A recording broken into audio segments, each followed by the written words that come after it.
It's probably safe to say, with the long history of the Pokémon franchise, none of the returning or die-hard fans should be expecting newcomers.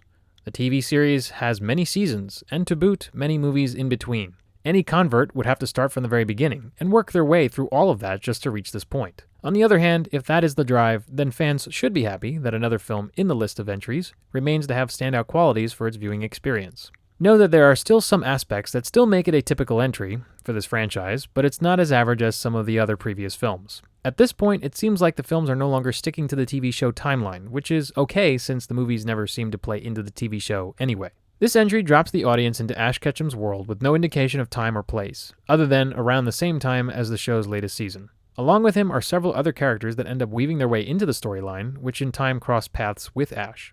Unbelievably, the writer-director duo attached to this project is not Kunihiko Yuyama or Hideki Sonoda. This time, it's Tetsuo Yajima directing, and Eiji Umihara writing the screenplay. Umihara has other credits to their name, but nothing Pokemon related. However, Yajima does go all the way back to Season 1, so it's nice to know the director has experience with the franchise. The key part of the story and direction that make this film another strong entry is the focus of the plot.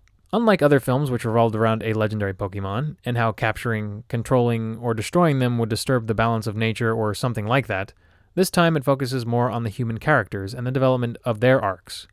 Since this story has nothing to do with the show now, Team Rocket, Ash, and Pikachu are the only main cast to return. Risa, played by Haven Paschal, is a new trainer who has yet to discover how important the connection is between Pokemon and trainer. Torin, played by Eddie Lee, is a timid researcher who hopes to be able to speak for himself one day for his love of Pokemon. Harriet, played by Catherine Cahill, is an elderly citizen who hasn't learned how to love Pokemon again.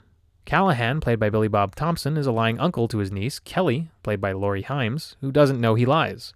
Then there's Mayor Oliver, played by Mark Thompson, and his daughter Margot, played by Erica Schroeder, who's hiding a secret from him. The secret is a legendary Pokemon that no one else knows about. This is one of the couple pitfalls to the movie.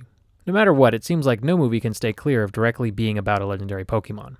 The good thing is, again, the main focus is on the human characters and their development. Of course, even with some of these characters are tropes that viewers could anticipate what'll happen partway through the story because of how obvious it is. The voice acting is also obvious, but in a good way. None of the performances heard within the viewing experience sounded wrong, off, or read poorly. Much of the cast are voice actors who have taken part in the franchise many times before. Additionally, it would be noticeable if they didn't sound invested in the project. Visually speaking, the animation is another great part of the viewing experience. The colors and character expressions are as vibrant as ever. There's also fairly good CGI work thrown in as well. What this has to do with the cinematography again, though, goes unknown. This time handled by Kenji Takahashi and Ryu Kujirai. As for film scores, Shinji Miyazaki returns once again as the composer to the project. Also, again, there is no domestic release for the album, but it does contain an hour of tracks to listen to. At this point, it would be more of a surprise if it was released domestically only. However, that won't happen considering the country of origin of the franchise.